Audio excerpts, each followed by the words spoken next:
మనందరం కూడా గర్వించదగ్గ సుప్రీంకోర్టు చీఫ్ జస్టిస్గా వ్యవహరించినటువంటి ఎన్వి రమణ గారిని అమూల్య సందేశాన్ని ఈ సందర్భంగా అందించవలసిందిగా మనవి చేస్తున్నాం.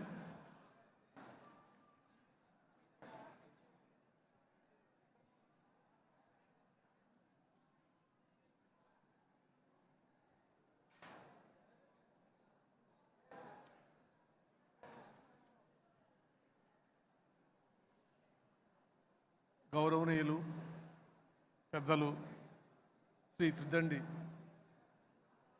జినజయ్య స్వామి గారు,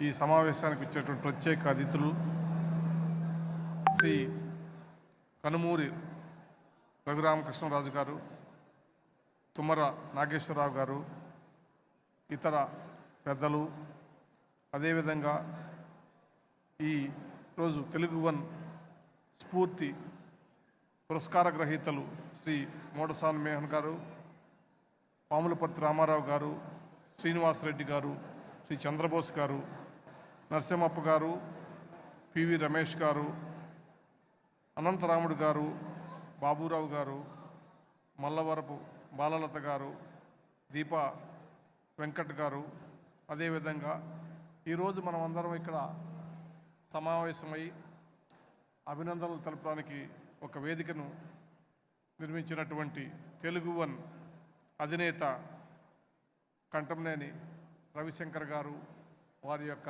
బృందం,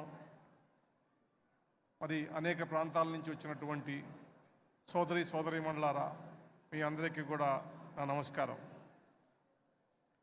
ఈరోజు తెలుగు వన్ 25 సంవత్సరాల రజతోత్సవ కార్యక్రమంగా ఈ సంస్థను స్థాపించినటువంటి రవిశంకర్ గారికి, ఈ సంస్థ అభివృద్ధి కోసం పాటుపడినటువంటి అనేక మంది సిబ్బంది, అభిమానులు, వారందరికీ కూడా హృదయపూర్వక అభినందనలు, శుభాకాంక్షలు. 25 సంవత్సరాల ప్రస్థానంలో ఆబ్జెక్టివ్ ఇన్ఫర్మేషన్ సిస్టమ్, వినోదం, విజ్ఞానం, ఆరోగ్యం, ఆధ్యాత్మికత, ప్రజాసేవలను సామాజిక బాధ్యతతోటి విలువలతో కూడినటువంటి సంస్థగా ఎదగటం ఒక గొప్ప విశేషం. దీనికోసం అహర్నిశలు కష్టపడి అనేక కష్ట నష్టాలకు ఓర్చి ఈ సంస్థను ప్రతిష్టాత్మకంగా ఎదగనిచ్చినటువంటి కంటంనేని రవిశంకర్ గారిని హృదయపూర్వకంగా అభినందిస్తున్నాను.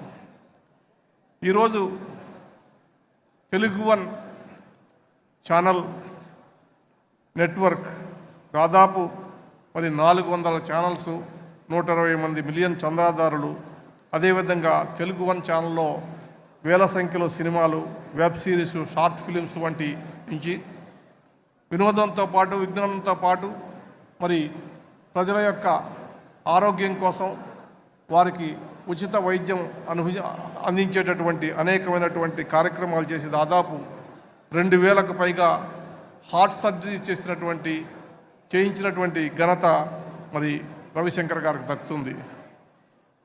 అటువంటి గొప్ప సంస్థ కాబట్టి నేను ఈరోజు ఈ కార్యక్రమానికి రావటం జరిగింది. అంతేకాదు, అమరావతి రైతుల ఉద్యమంలో దక్షిణ భారతదేశంలో స్వతంత్రం వచ్చిన తర్వాత జరిగినటువంటి పెద్ద పోరాటం, ఆ పోరాటంలో అనుక్షణం తప్పించి వారి కోసం నిలబడినటువంటి రవిశంకర్ మరి గొప్ప త్యాగమూర్తి, ఆయన్ని అభినందిస్తున్నా.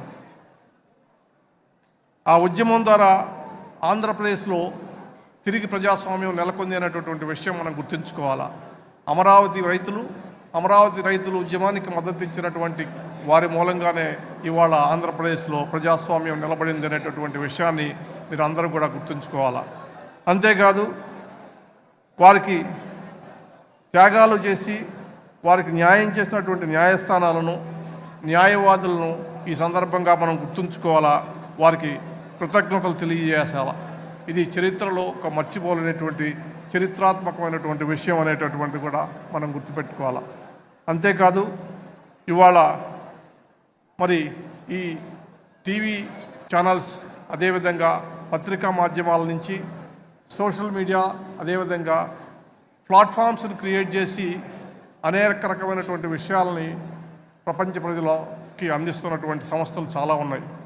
అయినప్పటికీ కూడా ఒక తెలుగువాడిగా దాదాపు 25 సంవత్సరాలు కష్టపడి దీన్ని ఒక అద్భుతమైనటువంటి సంస్థగా మార్చి తెలుగువాడు నెంబర్ 1గా ఉండాలా ఎక్కడ ఉన్నప్పటికీ కూడా తెలుగువాడికి విజ్ఞానాన్ని అందించాలా, తెలుగువాడికి సమాచారం అందించాలనేటువంటి తపనతోటి ఈ సంస్థ ప్రపంచవ్యాప్తంగా ఉన్నటువంటి తెలుగువారికి ఒక దిక్సూచిలాగా, ఒక మార్గదర్శిలాగా నిలబడింది. విలువలు కలిగినటువంటి జర్నలిజం, విలువలు కలిగినటువంటి ఆదర్శాలతో కూడినటువంటి సంస్థ కాబట్టి దీన్ని మనం అందరం ప్రోత్సహించి దీన్ని మద్దతు ఇవ్వాల్సినటువంటి పరిస్థితి. ఇవాళ ఈ సందర్భంగా మరి కొన్ని విషయాలు మాట్లాడాల్సినటువంటి విషయం ఉంది. మీకు తెలుసు, ఆయన ఉపన్యాసంలోనే చెప్పాడు ఏమని, ఇవాళ సోషల్ మీడియా అదేవిధంగా యూట్యూబ్ ఛానల్స్ ఇవన్నీ కూడా బాధ్యతారాహిత్యంగా ప్రవర్తిస్తుందనేటటువంటి విషయాన్ని. ఇవాళ విజ్ఞానం, సైన్స్ అండ్ టెక్నాలజీ అభివృద్ధి చెందిన తర్వాత, శాటిలైట్స్ వచ్చిన తర్వాత మనం ప్రపంచంలో ఎక్కడున్నా కూడా సమాచారాన్ని 24 గంటల్లో అందుకోగలుగుతున్నాం. అది చాలా మంచి పరిణామం. అదే సందర్భంలో మనం ఉన్నటువంటి అవకాశాలని ఎంత దుర్వినియోగం చేస్తున్నాం, ఏ రకంగా సమాజం అది ఎఫెక్ట్ అవుతుంది అనేటటువంటి విషయాన్ని కూడా మనం ఆలోచించాలా.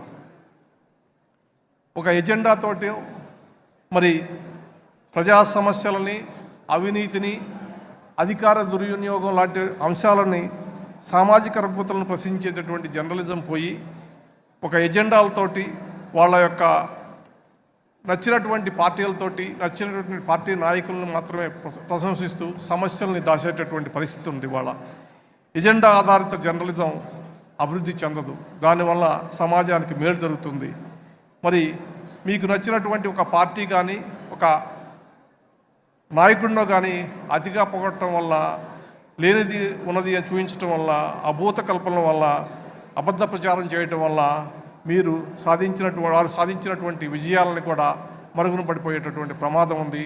దాని తర్వాత ప్రజలకు తీవ్రంగా నష్టం జరిగేటటువంటి విషయం ఉంది. కాబట్టి ఎవరైనా సరే, ప్రత్యేకించి పత్రికా ప్రతినిధులు, ఈ జర్నలిజానికి సంబంధించినటువంటి వ్యక్తులు ఒకసారి మరి ప్రజాస్వామ్యంలో మీకున్నటువంటి విలువ, మీకున్నటువంటి గౌరవాన్ని నిలబెట్టుకోవడం కోసం మీరు చక్కగా ఒక నిబద్ధతతో కూడినటువంటి జర్నలిజం చేయాలని చెప్పేసి ఈ సందర్భంగా మీకు నేను చెప్పదలుచుకున్నాను.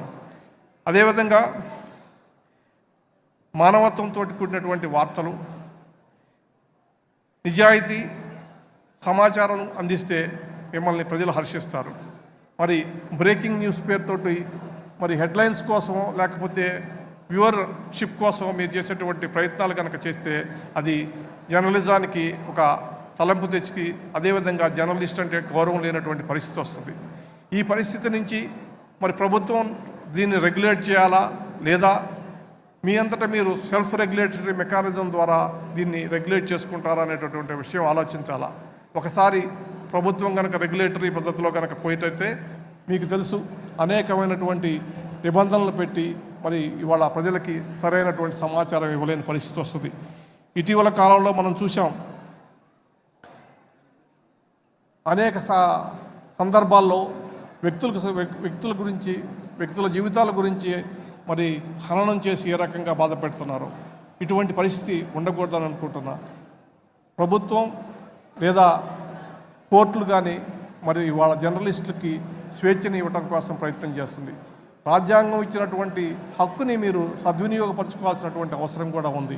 కాబట్టి ప్రత్యేకించి మీడియా, సోషల్ మీడియా కానీ ఈ యూట్యూబ్ ఛానల్స్ ద్వారా నడిపేటటువంటి సంస్థలు ఒక గొడుగు కింద వచ్చి వాళ్ళంతటి వాళ్ళే సెల్ఫ్ రెగ్యులేటరీ విధానం ద్వారా వారు మరి కంట్రోల్ చేసి నిజాయితీతో కూడి, నిబద్ధతతో కూడినటువంటి జర్నలిజాన్ని, విలువల్ని నిలబెడతారని చెప్పేసి ఆశిస్తూ ఈ యొక్క సందర్భంగా జర్నలిస్టులకి ఒక విషయం చెప్పదలుచుకున్నాను. మీరు ఏదైనా వార్తలు రాసేటప్పుడు ఏదైనా కూడా ప్రిన్సిపల్స్ ఆఫ్ న్యాచురల్ జస్టిస్ అంటే, మీరు ఏదైనా వ్యక్తి గురించి ఏదైనా రాయదలుచుకుంటే అతనికి ఒక అవకాశం ఇచ్చి ఆ న్యూస్ని కనుక మీరు కనుక పబ్లిష్ చేస్తే న్యాయం జరుగుతుందని అనుకుంటున్నాను. ఇది నేను ఇచ్చేటటువంటి ఇది. తర్వాత ముఖ్యమంత్రి గారు చంద్రబాబు నాయుడు గారు మీకు ఆల్రెడీ మరి ఈ సంస్థ గురించి, ఆయన యొక్క విజన్ గురించి చెప్పారు. ఈ సంస్థ దినదినాభివృద్ధి కాదు, క్షణక్షణాభివృద్ధి చెందాలని చెప్పి నేను కోరుకుంటూ, నాకు ఈ అవకాశం ఇచ్చినటువంటి రవిశంకర్ గారికి హృదయపూర్వక ధన్యవాదాలు తెలియజేస్తూ ఈ సంస్థ గొప్పగా అభివృద్ధి చెందాలని చెప్పి కోరుకుంటున్నాను. అదేవిధంగా ఈనాటి ఈ అవార్డు గ్రహీతలందరూ కూడా చాలా గొప్పవారు. వారందరికీ కూడా నా హృదయపూర్వక నమస్కారాలు తెలియజేసుకుంటున్నాను. పెద్దలు శ్రీ చిన్నజీయర్ స్వామి గారు అందరినీ ఆశీర్వదించి వారి ఆశీస్సుల ద్వారా దేశంలో ఉన్నటువంటి ప్రజలకి సుభిక్షంగా ఉండాలని చెప్పేసి వారు ఆశీర్వదించాలని కోరుకుంటూ నమస్కరిస్తూ సెలవు తీసుకుంటున్నాను.